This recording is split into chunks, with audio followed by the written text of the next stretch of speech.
Hello students, आज के इस वीडियो लेक्चर में मैं आपका स्वागत करता हूं। जैसे कि मैं पिछले वीडियो लेक्चर के बारे में बात करता हूं, तो पिछले वाले वीडियो लेक्चर में मैंने आपको एक्सरसाइज 6.2 का सॉल्यूशन समझाया था और वो एक्सरसाइज फिनिश हो चुकी थी। हालांकि 6.3 के क्वेश्चनों का सॉल्यूशन में मैं आपके पास सेंड कर चुका हूं, लेकिन उसकी थ्योरी मैंने आपको अभी तक नहीं समझाई थी। तो आज 6.3 की थ्योरी को समझाने के लिए मैं आपके सामने आ चुका हूँ। ओके स्टूडेंट्स, चलिए बात करते हैं। देखो, सबसे पहला टॉपिक है ट्रांसवर्सल।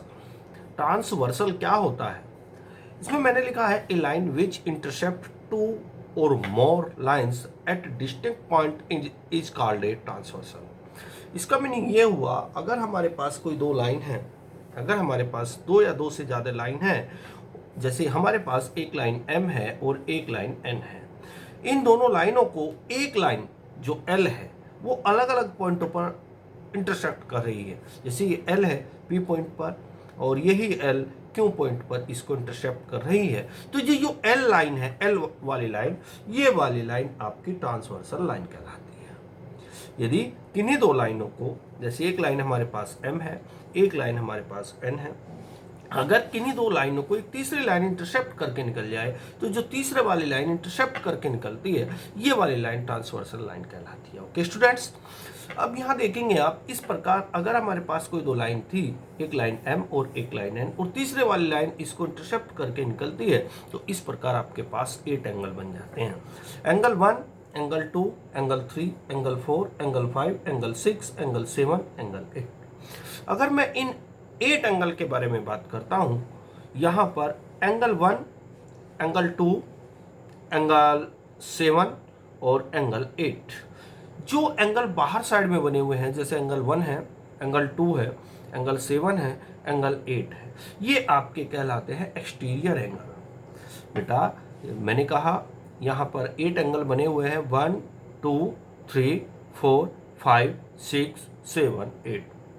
इन 8 एंगल में जो आउटसाइड की तरफ एंगल बने हुए हैं, बाहर साइड एंगल बने हुए हैं, जैसे बाहर की ओर, ऊपर की ओर, यानी कि ऊपर की ओर और यहाँ नीचे की ओर, आउटसाइड में जो एंगल बने हुए हैं, एंगल 1, एंगल 2, एंगल 7, एंगल 8, इन 4 एंगल को, इन 4 एंगल को, 1, 2, 7 और 8, इन 4 एंगल को कहा जाता है एक्सटीरियर एंगल। और जो अंदर एंगल बने हुए हैं, इनसाइड एंगल बने हुए हैं, एंगल 3, एंगल 4, एंगल 5 और एंगल 6। यहाँ देखिएगा, angle 3, angle 4, angle 5, angle 6 are called interior angle.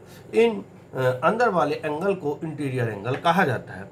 एक बार और सुनिएगा, जो बाहर एंगल बने हुए हैं 1, 2, 7, 8, ये 4 एंगल कहलाते हैं एक्सटीरियर एंगल। और जो अंदर की साइड एंगल बने हुए हैं, एंगल 3, एंगल 4, एंगल 5, एंगल 6, इनको कहा जाता है इंटीरियर एंगल। अब इन एंगल के अलग अलग अपने नाम हैं। ये एक तरह से कुल मिलाकर के 4 डिवाइड हुए, इनको 4 प्रकार से डिवाइड किया जा सकता है। सबसे पहले आता है कोरस्पॉन्डिंग एंगल। कोरस्पॉन्डिंग एंगल कौन कौन से एंगल होते हैं?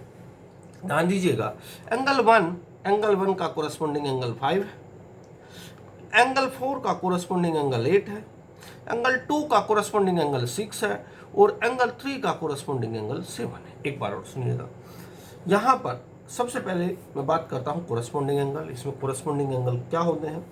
एंगल 1 का कोरस्पॉन्डिंग एंगल 5 होता है, एंगल 4 का कोरस्पॉन्डिंग एंगल 8 होता है, एंगल 2 का कोरस्पॉन्डिंग एंगल 6 होता है और एंगल 3 का कोरस्पॉन्डिंग एंगल 7 होता है। ये बात मैंने यहाँ लिखी है। यहाँ देखिएगा, ध्यान से देखिएगा कि जो एंगल 1 और 5 है, यहाँ देखिएगा 1 है और 5 है, तो 1 का कोरस्पॉन्डिंग एंगल 5 है और इसी प्रकार 2 का कोरस्पॉन्डिंग एंगल 6 है, 3 का कोरस्पॉन्डिंग एंगल 7 है और 4 का कोरस्पॉन्डिंग एंगल 8 है। ये तो है कोरस्पॉन्डिंग एंगल। इसके बाद अगर मैं बात करूं अल्टरनेट इंटीरियर एंगल की, ये 4 प्रकार के एंगल अलग अलग बन जाते हैं। कोरस्पॉन्डिंग एंगल मैंने आपको समझाया। Alternate interior angle, alternate interior angle अगर आप फिगर में देखेंगे, 3 का अल्टरनेट एंगल 5 है और 4 का अल्टरनेट इंटीरियर एंगल 6 है। एक बार और सुनिएगा, एंगल 3 का अल्टरनेट इंटीरियर एंगल 5 है, एंगल 4 का अल्टरनेट इंटीरियर एंगल 6 है और अगर मैं बात करता हूं अल्टरनेट एक्सटीरियर एंगल की, 3 टाइप का हुआ। सबसे पहले मैंने कोरस्पोंडिंग एंगल समझाया, इसके बाद मैंने अल्टरनेट इंटीरियर एंगल समझाया। अब बात आती है अल्टरनेट एक्सटीरियर एंगल के बारे में। अल्टरनेट एक्सटीरियर एंगल क्या होता है? Alternate exterior angle angle 1 angle 6 का होता है। एंगल 1 का अल्टरनेट एक्सटीरियर एंगल 7 है। एंगल 2 का अल्टरनेट एक्सटीरियर एंगल 8 है। अब बात आती है interior angle on the same side of the transversal और ए को इंटीरियर एंगल और conjugative interior angle are called are related angles. Angle 4 और एंगल 5, एंगल 4 और एंगल जो 5 है ये को इंटीरियर एंगल है। इसी प्रकार एंगल 3 और एंगल 6 को इंटीरियर एंगल है। ओके स्टूडेंट्स, ये बात थी एक्चुअली एंगल के बारे में। इसमें यहाँ 4 प्रकार के एंगल आते हैं। सबसे पहले आता है कोरस्पोंडिंग एंगल, इसके बाद आता है अल्टरनेट इंटीरियर एंगल, इसके बाद आता है अल्टरनेट एक्सटीरियर एंगल, इसके बाद आता है इंटीरियर को इंटीरियर एंगल्स। ये सब कुछ मैंने आपको समझाया है, इसको बार बार आप पढ़िएगा, बात समझ में आ जाएगी। आगे बात करते हैं। देखो इसमें मैंने कुछ नोट में बात भी लिखी है। इफ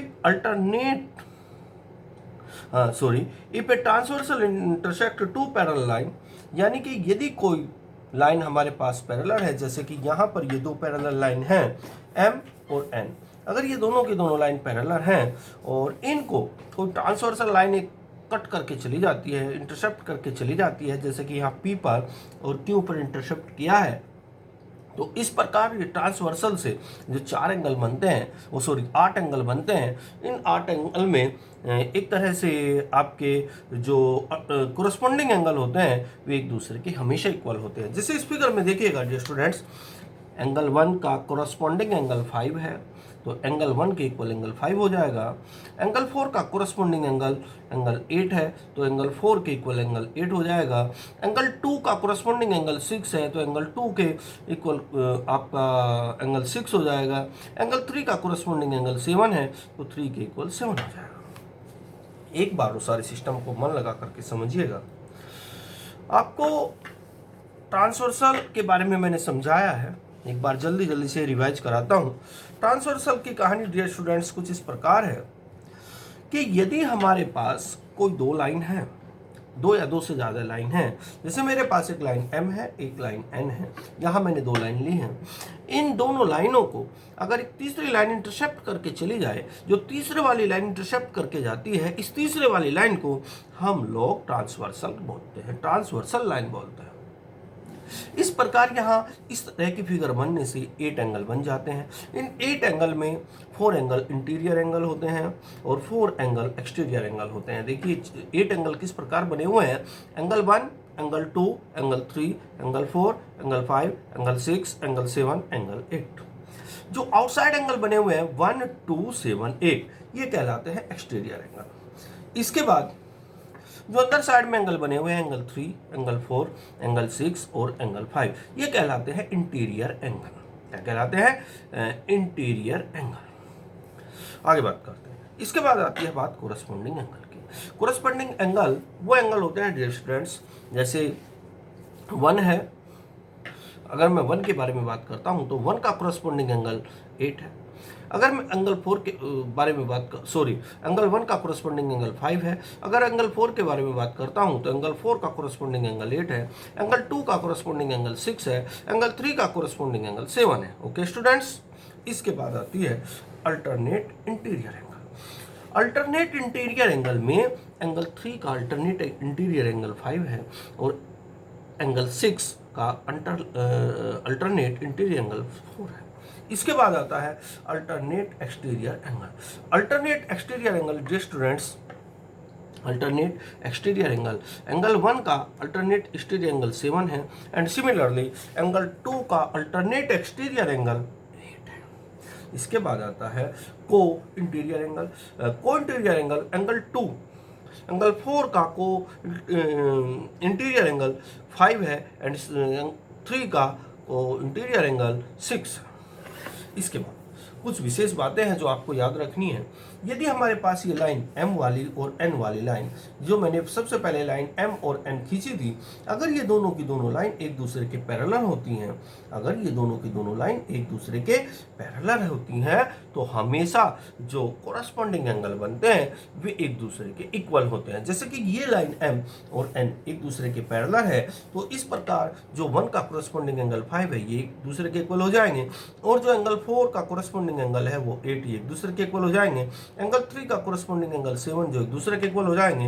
एंगल 2 का कोरस्पॉन्डिंग एंगल 6 जो एक दूसरे के इक्वल हो जाएंगे। ये एक तरह से एंगल की पहचान थी कि कौन सा एंगल कहाँ होता है ट्रांसवर्सल सिस्टम में। अब बात करते हैं आगे में। अब डियर स्टूडेंट्स,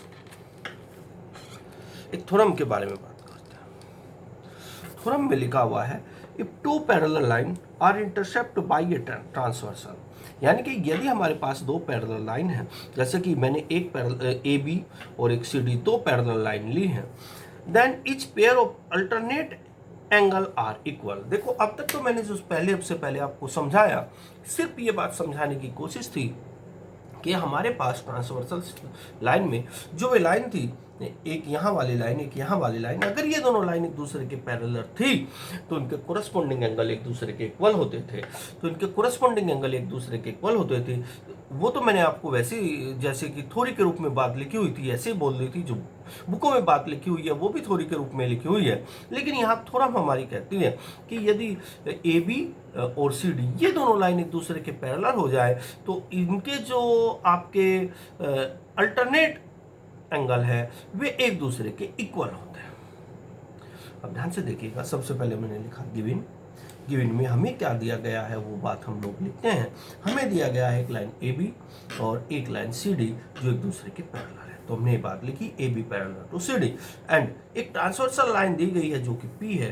ट्रांसवर्सल लाइन वो लाइन होती है जो पैरेलल लाइन को एक दूसरे को, यानी कि जो दो लाइन आपने ड्रा की थी, एक दूसरे को इंटरसेक्ट करके चली जाए।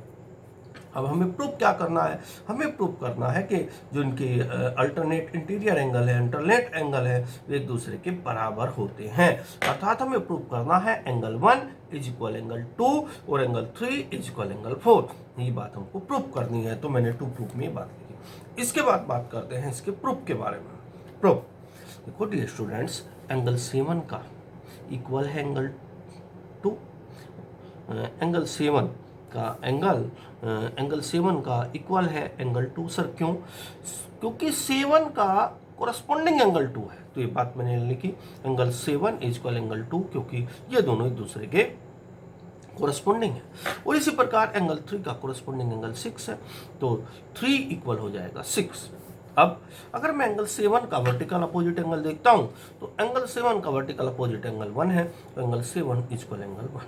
अब ये जो एंगल 7 की वैल्यू 1 तुमने निकाली, ये आप यहां रख दीजिए। एंगल 7 का, चलो और भी बात लिखते हैं पहले। एंगल 7 का आपका जो है इक्वल है और एंगल 1 के, एंगल 7 की जगह 1 रख दीजिए, तो यहाँ जब आप 1 रखेंगे तो 1 इक्वल एंगल 2 आ जाएगा। जो बात मैंने यहाँ लिखी है एंगल 1 इक्वल एंगल 2, ये पहले वाली बात मेरी प्रूफ हो चुकी है। इसी प्रकार अगर मैं एंगल 6 के बराबर देखता हूँ तो एंगल 6 का वर्टिकल अपोजिट एंगल है एंगल 4, तो अब आप ये बात यहाँ एंगल 6 के स्थान पर रख दीजिए, तो एंगल 3 इक्वल एंगल 4 आ जाएगा। यही बात मुझे प्रूफ करनी थी। ओके स्टूडेंट्स, अब आप जो मैंने आज आपको थोड़ी समझाई है इसको ध्यान से पढ़िएगा। कल मैं आपको जो आगे मैंने थोड़ी सेंड की है वो उसको समझाऊंगा, फिर आपकी एक्सरसाइज भी समझाऊंगा। Okay students, bye. मन लगा करके पढ़िएगा बेटा।